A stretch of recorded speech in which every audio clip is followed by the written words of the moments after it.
Peraturan lalu lintas di perlintasan kereta api.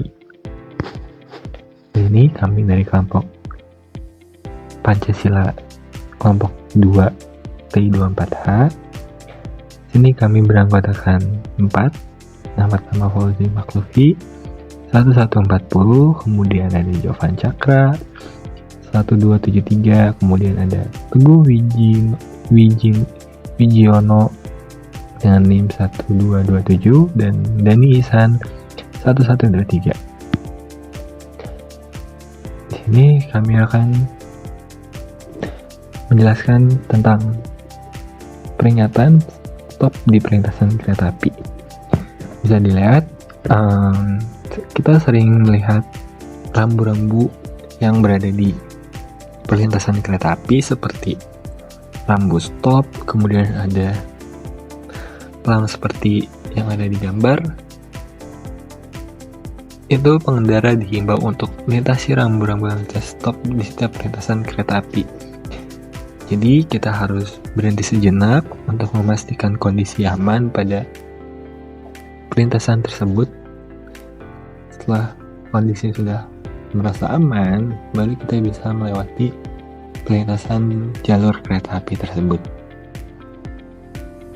Kemudian bisa kita lihat, berikut adalah contoh nyata yang sering kita lihat pada perlintasan kereta api di banyaknya yang menerobos. Setiap hari kita sering melihat pengendara yang memaksa menerobos saat palang pintu kereta api sedang turun. Mereka seringkali mengabaikan bahaya besar yang mengintai mereka. Padahal, tindakan ini jelas melanggar aturan yang telah ditetapkan.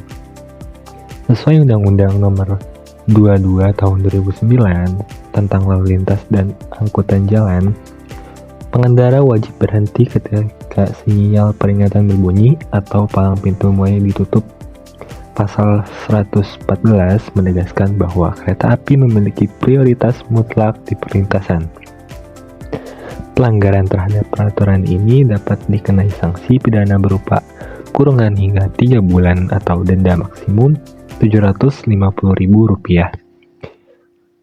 Keselamatan di perlintasan kereta api bukanlah hal yang bisa dianggap remeh.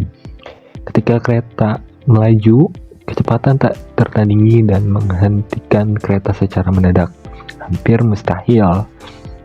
Risiko kecelakaan juga sangat besar, bahkan bisa mengancam nyawa. Karena itu, berhentilah pada jarak minimal 5 meter dari palang pintu dan jangan melintasi rel sebelum memastikan benar-benar pada kondisi yang sangat aman. Ingat, pulang dengan selamat jauh lebih penting daripada terburu-buru. Seperti contoh di video tersebut, banyak sekali pengendara yang memaksa untuk menerobos palang pintu saat tanda bahaya kereta api ingin lewat. Mereka seperti mengabaikan peringatan yang sudah diberikan pada perlintasan tersebut. Maka dari itu, mari kita untuk menjaga keselamatan kita sendiri untuk bisa sampai tujuan dengan selamat dan aman. Kami juga mewawancarai penjaga di perlintasan tersebut. Berikut kita dengarkan wawancara pada penjaga perlintasan tersebut. Assalamualaikum warahmatullahi wabarakatuh.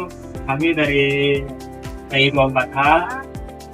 Ini kami akan mewawancarai tentang lalu lalang di perlintasan kereta api. Saya dengan Fauzi Makhlufi dan saya Teguh Wijiono. Kali ini akan mewawancarai dengan pasien Bapak Ringi. Dia ini adalah lagi petugas yang akan menjaga perlintasan kereta api di Rel Johar ya, di Karawang, Jauh Jakarta. Dan di sini kita akan menanyakan beberapa hal terkait peraturan atau tata tertib lalu lintas di gitaran rel kereta ini. Mungkin pendapat Bapak tentang banyaknya pengendara yang masih menerobos lingkaran kereta api di jalan tertentu dari Palang Pintu. Menurut aku lagi Kalau menurut saya ya, lebih baik kereta api itu sebenarnya harus mematuhi apabila kalau itu dan bawah itu larang. Karena kan sekarang gimana orang-orangnya kadang-kadang kan membangga yang mereka cepat lah, paling lama hitungannya 3 menit 5 menit kan ya hanya ya tergantung pengendaranya juga, kesadaran pengendara. Kalau tugas PJL itu kan guna mengamankan kualitas dan mengamankan perjalanan kereta. Kalau di sini sendiri itu ada treatmentnya khusus nggak Pak? Misalkan ini rame terus, dia harus di awal atau Ya ini kan juga kalau dari kereta api itu udah dari awal, dari Jakarta dan jam tua itu kan panik kan kebanyakan pengendara tuh lama kan emang kerasa lah di sana yang lihat jam ya. Kalau kita kan tahu jarak tempuh kereta dari ke kereta kan 3 menit itu mungkin udah aman nih lintasan. Makanya ada tanda binder buat bahwa Anda kereta dari mana, misalkan jarak tempuh 2 kilo pun harus siap. Jadi kalau misalkan belum tertutup, belum aman, kereta tertahan. Mungkin untuk tahun ke depannya, mungkin ini kalau udah masuk KRL mah di los. Jadi hanya tanda aja. Jadi nggak kita yang tahan, jadi yang ngatur ke stasiun, pakai Tanjung Pura kalau cara. Jadi ada buzzer, cepat amanin, kalau mau tunggu 3 menit, itu loss, namanya loss control. kalau untuk peraturannya sendiri ada sih Pak? Kalau buat pengendara, Daun 1 lagi ngegalakin kamera ya, kayak di jalan-jalan ya.